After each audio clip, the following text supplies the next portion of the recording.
Hola, hola. Bueno, ¿me escuchan? Yo creo que sí, ¿cierto? Bueno, buenos días. De verdad que es un placer estar aquí con ustedes en este conversatorio de mitos y realidades de la salud mental en el trabajo.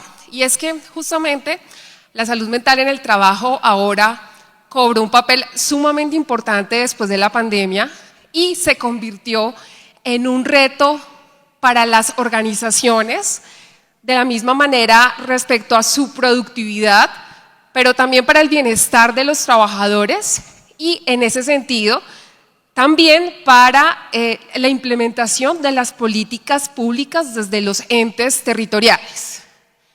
Y es que hemos visto cómo la Organización Mundial de la Salud nos ha señalado que estas enfermedades laborales a veces impactan negativamente en los ambientes laborales. Tranquilos, vamos a dejar eso en asterisco, ya lo vamos a desarrollar en el transcurso del conversatorio.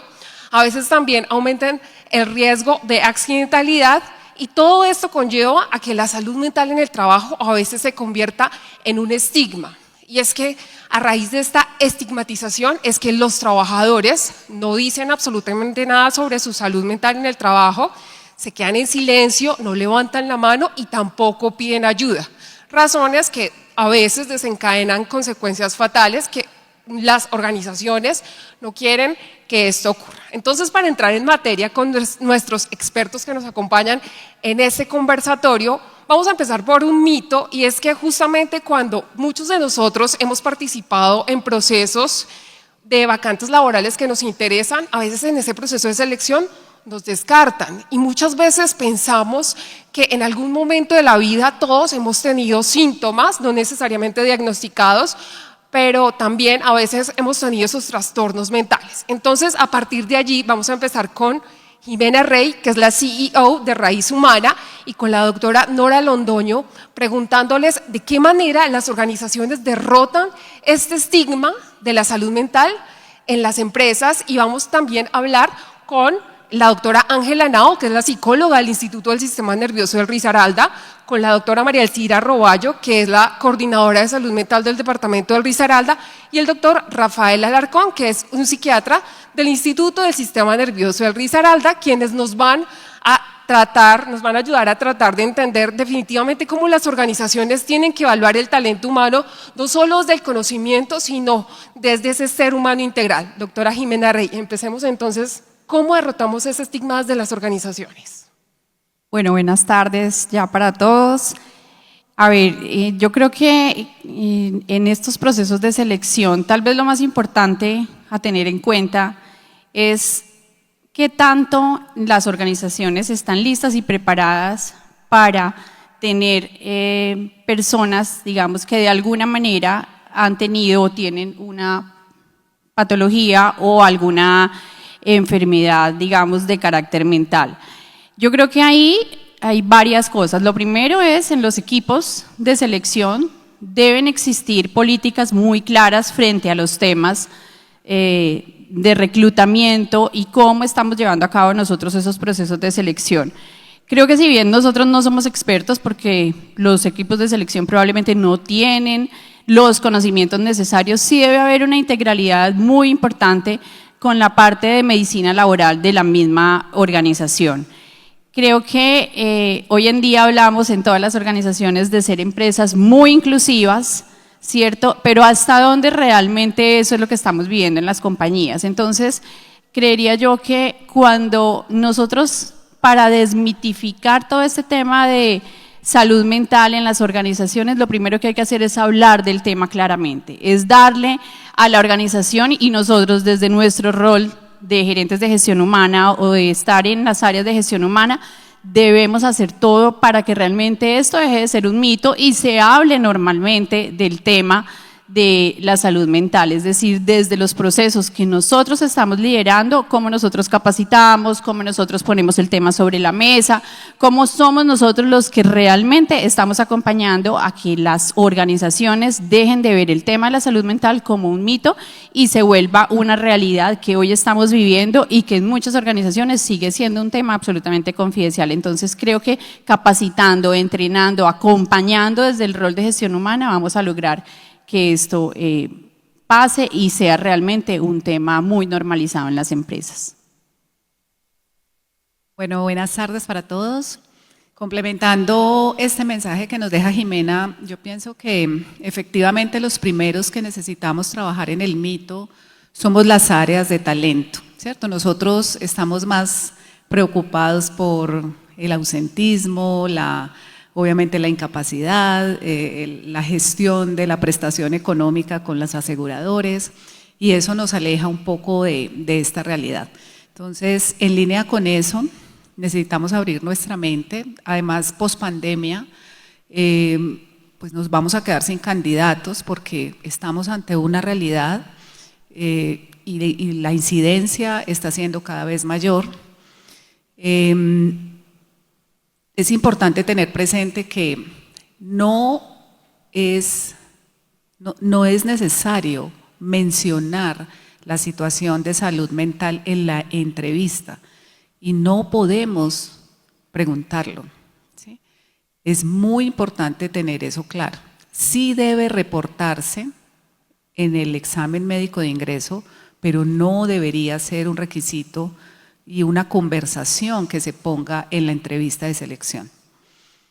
Ahí cobra un rol súper importante el médico laboral, que con su enfoque y conocimiento nos va a decir esa persona en qué puede desempeñarse de la mejor manera. Así que el médico laboral es realmente nuestro habilitador en la gestión cotidiana del talento.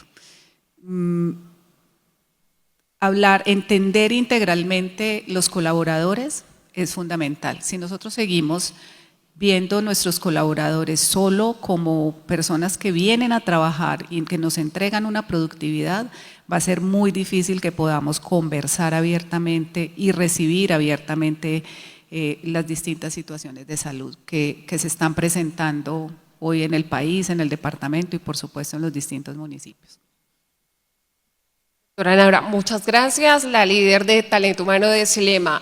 Ahora vamos con nuestros expertos clínicos y les preguntaba cómo evaluamos al talento humano a partir de lo que son ellos, no solamente sus conocimientos, sino en su integralidad, y eso lo quiero también enfocar y lo quiero unir con el tema del uso de la farmacología. Muchos trabajadores a veces están diagnosticados con trastornos mentales y dicen, oiga, no, yo ya no quiero tomar este fármaco porque me da sueño, me da cansancio, no soy productivo en mis organizaciones. ¿Qué hago? Doctor Rafael, empecemos por saber, definitivamente podemos suspender la medicación o la tenemos que consumir para tener una vida funcional. Bueno, buenas tardes. Yo quisiera hacer una introducción porque lo primero para quitar el estigma sobre la enfermedad mental y sobre aquella persona que consideramos enfermo mental es eliminar prejuicios. Si no eliminamos prejuicios, estamos perdidos. Y tenemos que considerar desde qué perspectiva consideramos a una persona como objeto de psicopatología, porque hay varias escuelas psicopatológicas. Nosotros tenemos en psicología, en psiquiatría, 14 escuelas psicopatológicas, o sea, 14 miradas diferentes. Y cada escuela tiene sus escuelas. Por ejemplo, el psicoanálisis tiene 27 subescuelas. Y así todas las demás. Entonces hay que mirar desde qué mirada psicológica, psiquiátrica se mira a una persona. Lo otro que hay que determinar en estos grupos de evaluación son si la persona presenta una alteración de sus comportamientos, de sus formas de pensar, o es el control de sus sentimientos, o es un trastorno, o es un síndrome, o es una enfermedad, porque son 4 escalas diferentes. Lo otro es los criterios, volviendo al primer punto que le dije, los criterios con que se mira a una persona que puede estar en un entorno laboral, porque hay contextos laborales y hay contextos de la persona misma y hay contextos de otros grupos en que se envuelve la persona, como el contexto conyugal, el contexto familiar, los contextos de grupos que participan, el deportivo, el cultural, el religioso, que influyen en los estados psicoemocionales de un trabajador. Y también la organización. Hay organizaciones como, yo sé, por ejemplo, Celema en Manizales, yo digo que Frisbee aquí sin hacer propaganda, pero son organizaciones que tienen unos contextos mucho más saludables que otras empresas que nosotros conocemos y que nos llega acá. Por ejemplo, el Instituto del Sistema Nervioso lleva 35 años viendo maestros y los contextos de los colegios, de los maestros varían constantemente. Como hay contextos muy gratos, hay contextos no tan gratos que influyen en la salud mental de las personas que laboran en esas instituciones. Para no extenderme más, porque ya me pongo a hablar más como salubrista y epidemiólogo que como psiquiatra, y Sandra siempre me quiere, Zaida siempre me quiere centrar en la farmacología, hay un problema en ese momento en la psiquiatría y en la psicología. La psiquiatría que se está viendo hoy en día es la psiquiatría de orientación biologista americana, con el famoso DSM-5, Manual de Diagnóstico de Trastornos Mentales. Pero no es una psiquiatría explicativa. Ese manual está hecho para, mire el paciente, hable 2 minutos con él y formúlele una cosa. Pero la otra psiquiatría, la verdadera psiquiatría, va a la parte existencial del individuo. Una depresión, nosotros tenemos 37 tipos de depresiones. De los 37 tipos de depresiones, las que menos, las poquitas, digamos, son 5 o 6 depresiones que necesitan fármacos. Las otras depresiones no necesitan fármacos, necesitan psicoterapia y otras terapias complementarias.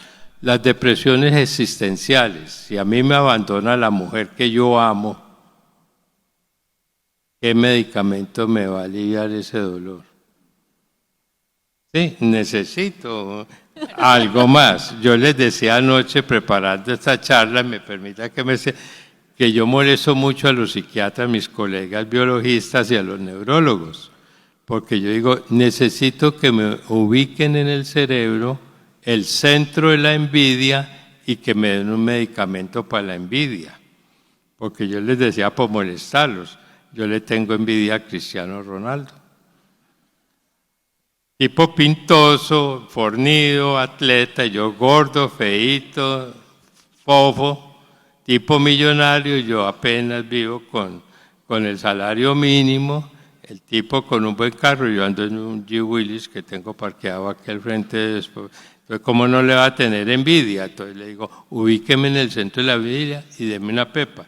La envidia, características de nuestra sociedad moderna, la envidia, la competencia, la ambición, los apegos. Correcto, para eso no hay medicamentos. Y las personas sufren por eso. Sufren por ser envidiosos, por estar frustrados. Yo soy psiquiatra, geriatra, y a mi consultorio van personas de 50 y 60 años. ¿Qué pasó? Que cumplí 50 y 60 años y no he podido hacer lo que yo, y es un trabajador de una empresa, es un ejecutivo, y no he podido hacer lo que yo he querido hacer. ¿Qué pepa le doy para eso? Correcto. Doctor, entonces, muchísimas gracias. Entonces, no es que esté en contra de los fármacos. Los fármacos son útiles en determinados casos, bien formulados, con una cosa para terminar, Zaida, que hay que advertirle a los pacientes los efectos secundarios de esos fármacos que tratamos de darle a los depresivos, a los ansiosos y a los psicóticos. Sí, muchísimas gracias. Bueno, doctora Ángela, pero muchas gracias por allá, muchas gracias. Un psiquiatra, yo creo que como con 50 años de experiencia más, algo así, démoslo en algo así. Antes de Cristo, bueno, dejémoslo con antes de Cristo. Doctora Ángela, pero entonces definitivamente este tratamiento lo implementamos con tratamiento terapéutico, ¿sí? ¿O me equivoco? ¿Qué No te hacemos ahí? equivocas. Hola, ¿me escuchan? Bueno, buenas tardes. Quiero decir algo rapidito en cuanto al tema muy puntual del estigma y ya complemento el tema farmacológico, que no ahondaré mucho allí. Pero desde mi postura, digamos que para mí es complicado asegurar que podemos romper completamente el estigma, si nos vamos al significado de lo que es el estigma, ¿no? Como este conjunto de actitudes y creencias generalmente desagradables, ¿cierto? Hacia un ser humano o hacia un grupo de personas.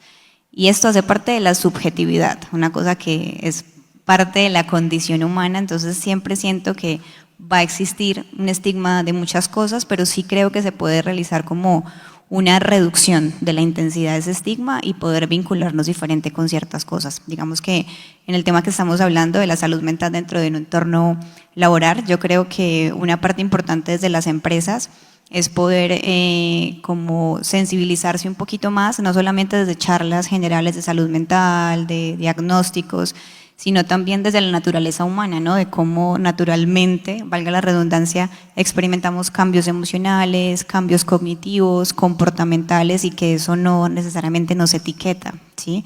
Y que de alguna u otra forma creo que a veces hay una creencia desde las empresas de que al darnos cuenta de ciertos síntomas o antecedentes de trastornos mentales, catalogamos a la persona como poco apta, ¿no? Como que la limitamos un montón, creemos que pierden habilidades completamente a nivel social, a nivel emocional, a nivel de sus conocimientos. Obviamente hay que tener en cuenta la intensidad de los síntomas, el nivel pues como de compromiso en la funcionalidad, pero pues justamente hablo desde mi experiencia en el programa de hospitalización parcial en el instituto y justamente eso buscamos, desde un acompañamiento integral, pues poder acompañar a la persona en ese malestar, a reducir la intensidad de sus síntomas y que recobren su mayor funcionalidad y adaptabilidad. Y ahí viene rápido también un tema de un autoestigma, ¿sí? No solamente vamos a señalar a la empresa, al contexto, sino que desafortunadamente todos tenemos también ese estigma de cómo podemos sentirnos, cómo no podemos sentirnos y creo que también cada uno asumir esa responsabilidad de poder saber que somos seres humanos sintientes. Y ya con lo del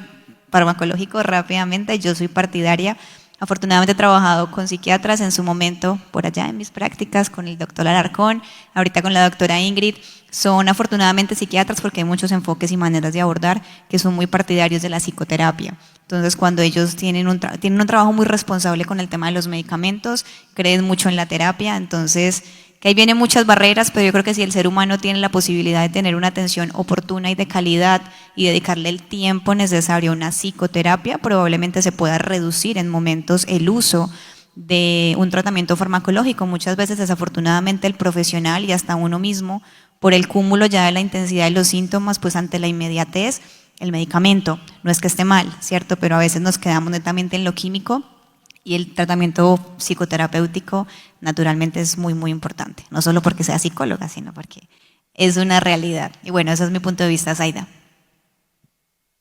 Bueno, muy buenas tardes. Como ente territorial, desde la gobernación de Risaralda, pues no sé si ustedes sepan que el departamento de Risaralda tiene una política pública de salud mental que está aprobada y que en este momento se encuentra en implementación. Esta política está muy acorde, de hecho yo creo que íbamos como un poquito adelantados porque está muy acorde con la nueva normatividad, la 2460, que en este momento se está dando a conocer a nivel nacional. Y está el enfoque de esta política o los enfoques que se tenían dentro de la política contemplan también los entornos. Y en este entorno laboral es importante reconocer de que vamos mirando la propuesta de reducir el estigma en temas de salud mental. Y cuando hablamos del estigma, obviamente pues tenemos que tener en cuenta que en el ámbito laboral es donde prácticamente pasamos la mayor parte de nuestro tiempo y es donde al ingreso no se debe considerar, no se debe tener en cuenta tanto si usted sufre de una patología, sino las capacidades que tiene el individuo para desempeñarse en cualquier ámbito laboral.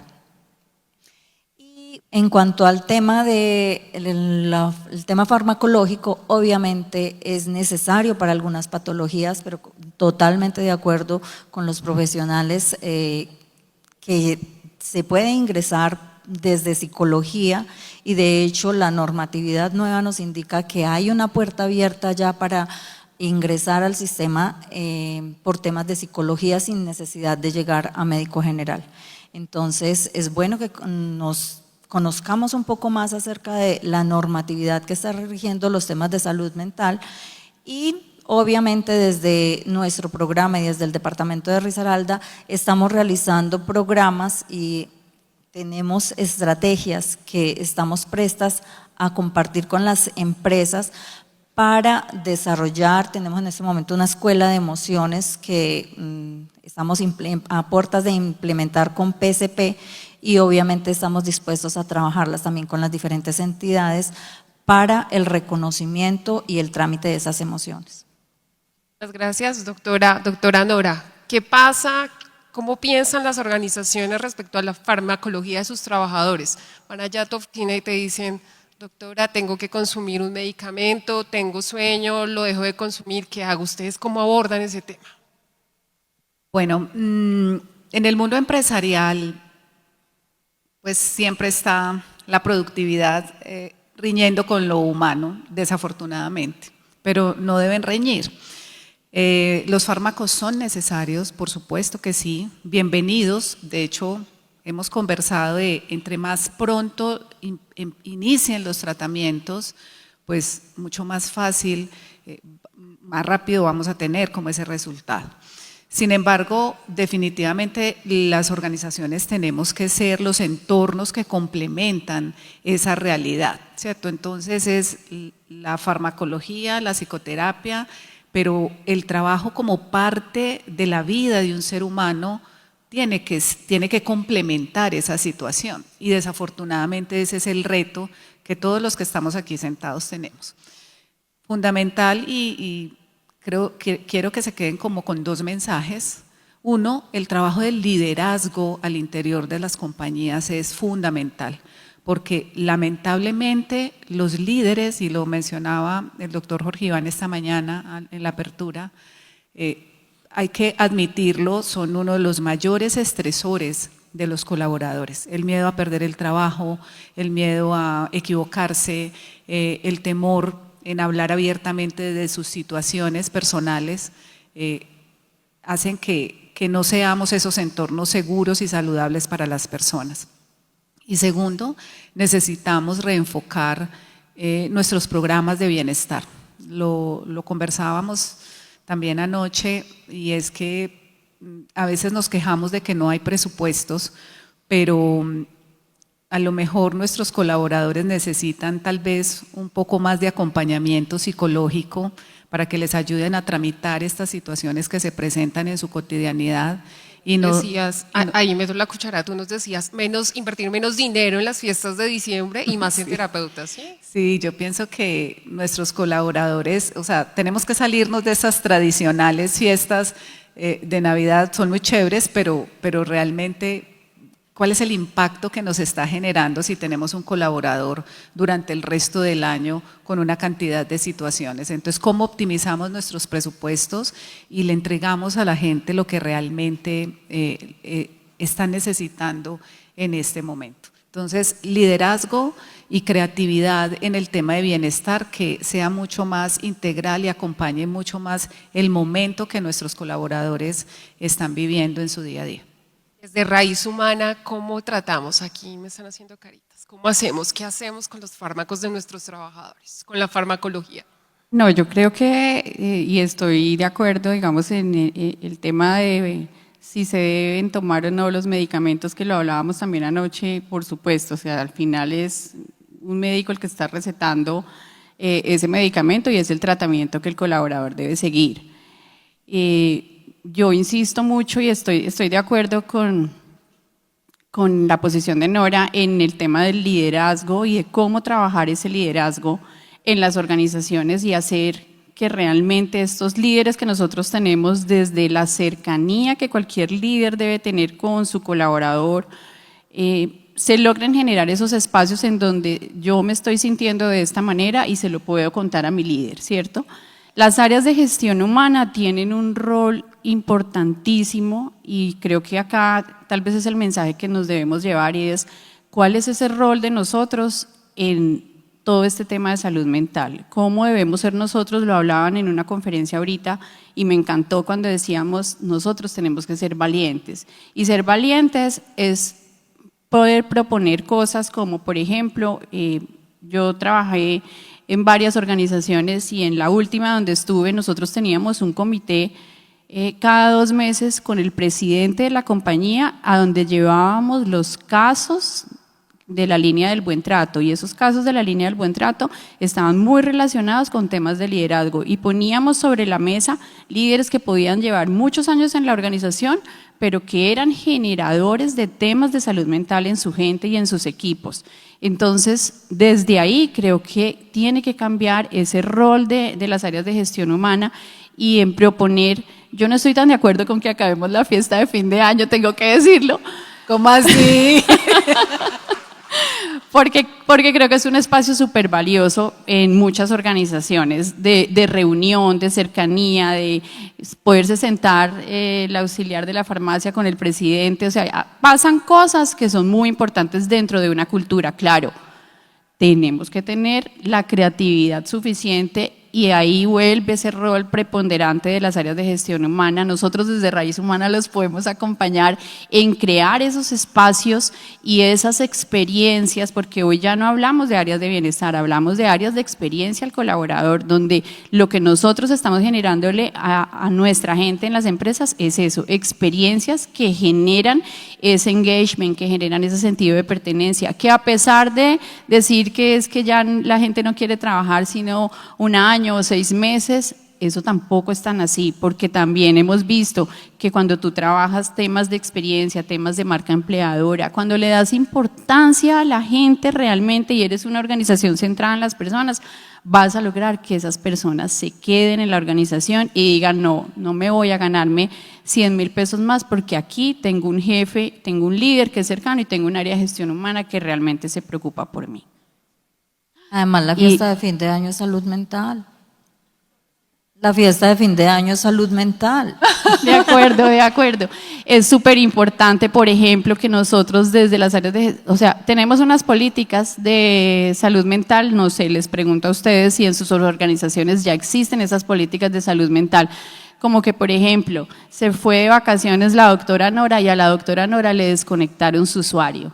¿Por qué razón? Porque tiene que descansar y se tiene que desconectar, pero por lo general esas políticas se quedan muy bien escritas, entonces creo que sí es nuestro rol como área de gestión humana hacer que todas estas cosas realmente se vuelvan una realidad. Bueno, muchísimas gracias. Yo creo que ya se nos está acabando el tiempo, entonces quiero que nos planteemos este escenario hablando de la revolución digital en la que estamos ahora, y es que muchos de nosotros como trabajadores nos sentamos en el computador y le preguntamos al sabio ChatGPT de quién es la responsabilidad de la salud mental, y nuestro sabio ChatGPT nos dice es de mi familia, de mi mamá, de mi papá, de mis amigos, de mis familiares cercanos. Pero además yo les pregunto, ¿realmente de quién es la responsabilidad del cuidado y la prevención y la promoción de la salud mental desde el ámbito de la organización, desde el ámbito del ente territorial y desde el ámbito clínico? Y aquí esta pregunta definitivamente, ¿cuál es la estrategia? Quiero que la piensen desde cada profesión, desde cada posición en la que estén, en la que efectivamente podemos abordar la salud mental en el trabajo. Vamos a empezar con la doctora María Elcira Roballo. Bueno, definitivamente, y es un tema que venimos trabajando diariamente a las diferentes instituciones, con los diferentes actores que nos enfrentamos diariamente.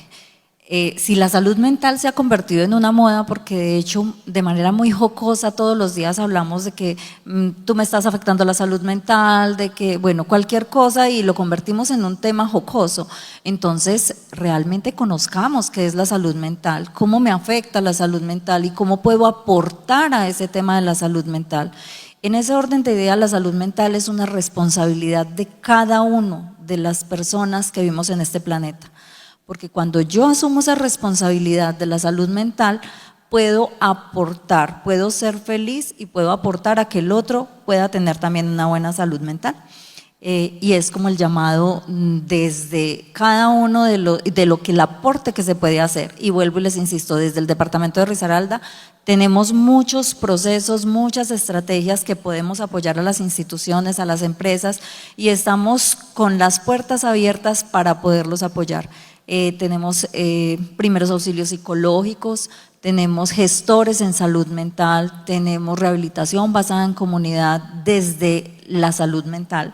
Entonces, es una invitación a que de pronto puedan interactuar más con el ente gubernamental, con los diferentes entes gubernamentales, las direcciones locales de salud, las secretarías de salud y el departamento de Risaralda desde la Secretaría de Salud, para aportar al ámbito laboral en salud mental. Rafael, ¿de quién es la responsabilidad del cuidado de la salud mental? La primera responsabilidad es del individuo, la persona. Si el individuo no está comprometido en su salud mental, estamos perdidos en todos los demás grupos y todo eso. Yo quisiera contar para terminar 3 cortas historias. En los últimos 50 años, ojo, en los últimos 50 años, 2 presidentes de los Estados Unidos fueron diagnosticados con trastorno afectivo bipolar 1, que es el más grave, y fueron presidentes de los Estados Unidos. Nadie los estigmatizó y llegaron a la presidencia del país, pues usted es más poderoso del mundo. Primer caso para reflexionar cómo 2 trastornos afectivos bipolares llegan a ser presidente de esa nación. ¿Qué pasó ahí? Los invito a que lean qué pasó ahí y le van a contestar muchas preguntas. Segundo, los que nos gusta la música clásica, Tchaikovsky, el gran músico ruso que compuso El Lago de los Cisnes, era un esquizofrénico y hacía parte de la Orquesta Sinfónica de Moscú. Y en una crisis psicótica compuso El Lago de los Cisnes, no cuando estaba sin la psicosis, estaba delirando, alucinando y compuso El Lago de los Cisnes. Correcto. Entonces, ¿qué tal que lo hubieran incapacitado como músico y lo hubieran estigmatizado? No tendríamos la música de Tchaikovsky. Gustav Mahler era un depresivo, el gran Gustav Mahler, que ustedes saben que las grandes orquestas sinfónicas tratan de evitar interpretar la música de Gustav Mahler, el austríaco. Y era un depresivo crónico, completamente crónico, nunca le dieron un medicamento porque no lo necesitaba, sus depresiones eran existenciales. Y el cuarto caso, para dejarles reflexiones, es en Atenas, hay un parque principal que se llama el Parque Omonia. ¿Por qué es importante el Parque Omonia? Por 2 hechos. Uno, porque ahí se mantenía en un barril como el Chavo del Ocho, Diógenes el Cínico. Y ahí vivía Diógenes y todo el mundo lo iba a visitar. Alejandro Magno lo fue a visitar, pídame lo que quiera. Digo, que te apartes que me estás tapando el sol, quítate de ahí. Y todo eso, fue muy famoso. Pero el Parque Omonia tiene una cosa que yo les conté anoche. Todo el mundo sale del trabajo, de su oficina, de sus ambientes laborales, se va al Parque Omonia a las 5 de la tarde y se ponen a comentar todos sus problemas a los desconocidos. Y hablan, se comentan y eso, y el otro les contesta y todo. Y a las 9 de la noche todo el mundo se va para la casa. Se descargaron, hicieron catarsis. Esa costumbre que tienen los griegos llega 500 años antes de Jesucristo. Los griegos son los que menos sufren de estrés psicoemocional, laboral, registrado en todas las estadísticas de la Organización Internacional del Trabajo. ¿Por qué? Porque están acostumbrados a las catarsis. Y ellos tienen como una camandulita de 10 pepitas que se llaman copolatinas. La cópula es la integración del espíritu con otro espíritu. Y es en la búsqueda de la paz. Entonces les dejo sus tips, porque no puedo hablar más y yo hablo mucho, entonces Zaida me quita el micrófono y ustedes ya tienen que ir a almorzar. El contador del tiempo nos tiene presionados. Bueno, doctora Ángela, respecto a la responsabilidad, muchos de nosotros que a veces estamos diagnosticados pensamos que dejamos de consumir el medicamento, ya no vamos a las terapias de psicología. ¿Eso está bien? o no está tan bien? Pues más que bien o mal, yo creo que es un complemento importante, ¿no? Y en cuanto a la responsabilidad, digamos que estoy muy de acuerdo con que es de todos, ¿sí? Me enfatizo en 3 punticos rápidamente, principalmente de cada uno de nosotros, como dice el doctor Alarcón. Los invito pues a lo que les mencionaba ahora, de evaluarnos todos, incluidos nosotros, obviamente, en el tema del autoestigma, ¿sí? Porque muchas veces ponemos siempre la responsabilidad allá, no nos entienden, no lo dimensionan, es verdad, puede existir también desde ese lado, pero también es preguntarnos inicialmente yo cómo me permito o no entender que soy un ser humano y que experimento un montón de sensaciones, pensamientos y comportamientos. 2, desde un ente territorial, que sé que es un reto muy grande y sé que se están haciendo afortunadamente muchas cosas, pero lo que hablábamos, si lográramos en algún momento tener este acompañamiento oportuno, de calidad, y reduciendo el estigma y el autoestigma, como dije, creo que quitarlo es imposible para mí, pero sí reducirlo un poco, pues es un papel importante. Y hablando en este congreso del tema obviamente de las empresas, creo que es un punto importante y una invitación desde no ser mi campo en el que me desenvuelvo, no soy psicóloga organizacional, pero de alguna u otra manera desde mi experiencia con mis pacientes, desde el ámbito clínico, desafortunadamente me encuentro con muchos aspectos donde en la empresa a veces, claro, se dificulta mucho o los pacientes temen pedir un permiso o tema de tener una incapacidad por día, muchas veces con el tema de los medicamentos lo dejan de tomar porque temen de pronto los síntomas, a veces es complejo que en el trabajo se hagan reubicaciones, ajustar funciones, yo sé que no es fácil, no me muevo en ese ámbito, pero es una invitación como interesante desde ese lado como empresarial y saber que no nos podemos desligar del tema de la productividad, que pues las empresas naturalmente requieren ello, pero paradójicamente buscamos esa productividad, pero a veces no tenemos muy en cuenta que para generar esa productividad pues debe haber una estabilidad y si generamos un acuerdo entre ambas cosas, pues probablemente todos podamos salir, por decirlo de alguna manera, pues como beneficiados, ¿no? Y bueno, eso es como mi punto de las responsabilidades. Las organizaciones, desde el punto de vista de las organizaciones, definitivamente los trabajadores trabajan, valga la redundancia, trabajan de la mano con las organizaciones a través de un plan integral, de un plan de bienestar, o definitivamente es un trabajo individual. Bueno, no, en las organizaciones necesitamos trabajar integradamente. Las personas necesitan unas motivaciones adicionales y las organizaciones necesitamos que esas personas estén conectadas y que tengan ese engagement con nosotros. Desde el punto de vista de quién es la responsabilidad, definitivamente empieza por el individuo, como lo decía el doctor, especialmente en la incorporación de hábitos de vida saludables. Cómo estamos durmiendo, cómo nos estamos alimentando, qué ejercicio estamos haciendo, la calidad de nuestras relaciones, cuál está siendo. Si son pequeñas cosas que construyen nuestra salud mental en el mediano y en el largo plazo y a veces nuestros colaboradores y nosotros mismos las dejamos de lado.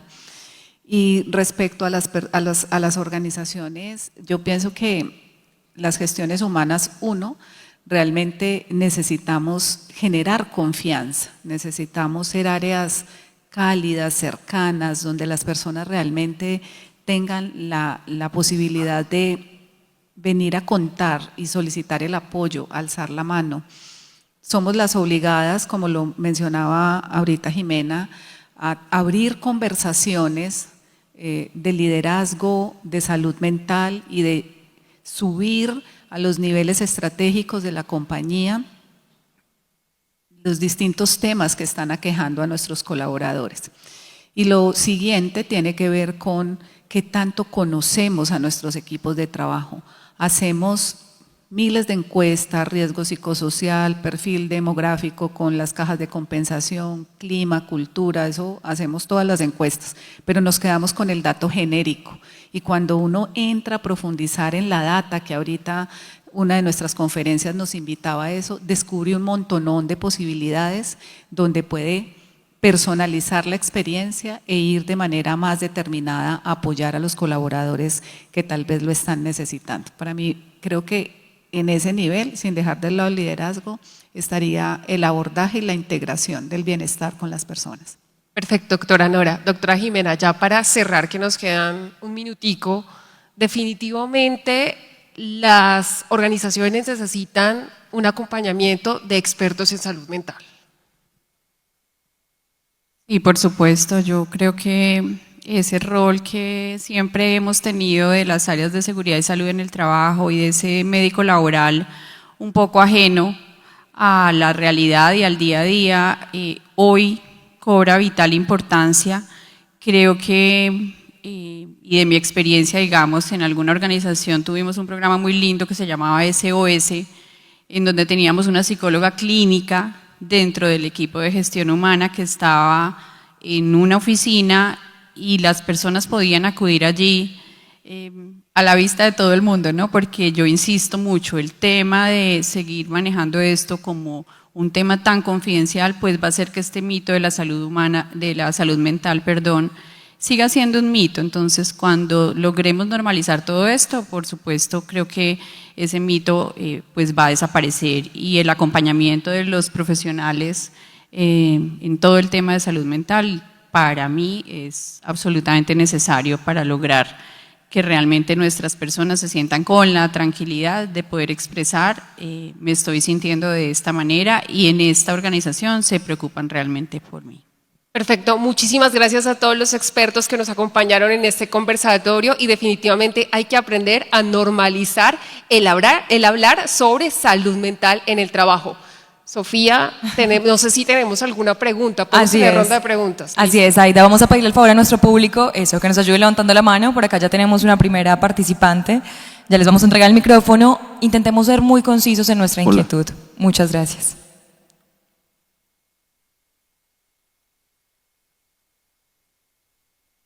Buenas tardes, sí, ya está tarde.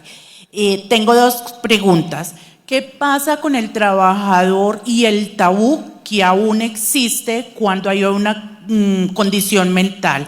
Y la otra, ¿qué pasa en las organizaciones cuando hay incapacidades referente a las condiciones mentales? Listo, yo creo que entonces sobre el tabú, doctora Ángela nos colabora en esa respuesta y yo creo que la doctora Nora nos colabora con el tema de la respuesta a las incapacidades. Adelante, doctora Ángela. Bueno, en cuanto, pues es una pregunta un poquito amplia, ¿qué pasa pues como con el tabú? Como digo, pues yo lo veo desde el lado clínico, un poco me refiero a lo que hablábamos ahorita, de que justamente estamos a veces muy acostumbrados como a categorizar, como a definir al ser humano por sus experiencias emocionales, por sus experiencias cognitivas, por sus comportamientos y nos olvidamos que somos mucho más que eso, ¿sí? Y como decía, pues siento que parte de poder ir disminuyendo ese tabú es justamente sí, entender que parte de la condición humana es sentir, pensar y actuar, pero que hay otros aspectos que tener en cuenta y que no define completamente eso al ser humano y que creo que de alguna u otra manera poder entender la intensidad de ese malestar, de poder de alguna u otra manera abordar otros aspectos y no verlo como un ser humano disfuncional o un ser humano que no me va a producir, pues justamente es apostar porque ese ser humano trabaje en esos aspectos y así desde la empresa pues poder cumplir con esa productividad y con esa funcionalidad. De verdad que para ellos es bastante importante sentirse como escuchados, a veces sin estar señalando a nadie, ni mucho menos, eso es de todos, pero justamente mucho temor, como decir, no me siento bien, me van a incapacitar un día, entonces como tener esa confianza y esa apertura, pues creo que puede ayudar un montón a naturalizar esas experiencias que tienen que ver con la salud mental. Como para complementar un poco lo que dice la doctora, yo les pregunto, ¿a quién le da vergüenza decir que sufre de pronto, que tiene problemas de tensión arterial, que tiene problemas de azúcar en la sangre? A ninguno, ¿cierto? Es normal hablar de que estoy sufriendo de hipertensión, tengo diabetes, tengo hipoglicemia, pero cuando se habla de un tema de salud mental, inmediatamente lo queremos ocultar. Lo importante de esto es de que en el momento en que comencemos a sentir de que tenemos cualquier necesidad de apoyo emocional, buscar atención médica para que cuando se requiera haya un diagnóstico en el momento en que debe de brindarse ese diagnóstico, si es necesario medicación, pues que se asuma la medicación en la manera adecuada, que haya una adherencia a ese tratamiento, y esto nos puede ayudar a ver los temas de salud mental y los trastornos de salud mental como cualquier otra enfermedad, que podamos tener una vida completamente normal sin que tengamos problemas de acompañamiento, ni problemas laborales, ni problemas sociales, ni familiares por la patología. Entonces es importante que comencemos a visibilizar los trastornos y los problemas en salud mental como cualquier otra patología del ser humano. Yo creo que básicamente la respuesta es en la misma línea. Desde el mundo empresarial, recordar que los diagnósticos y las historias clínicas de cualquier colaborador pues tienen un carácter confidencial, ¿sí? Entonces, pues eso, como cualquier otro diagnóstico, debe tramitarse desde el punto de vista del proceso como un tema confidencial. Los médicos laborales los tenemos que traer al equipo para que podamos tener ese colaborador en el acompañamiento de sus labores, para no arriesgarnos a algo de accidentalidad. Pero lo más importante es entender que pues tenemos personas, ¿sí? Y la humanización del proceso de talento no es inherente a un diagnóstico como a los demás aspectos de las personas que tenemos en las organizaciones.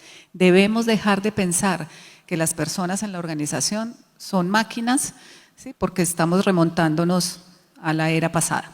Entonces, humanización, conversaciones abiertas y el respeto de la confidencialidad de historia clínica, pues que es un llamado casi que legal.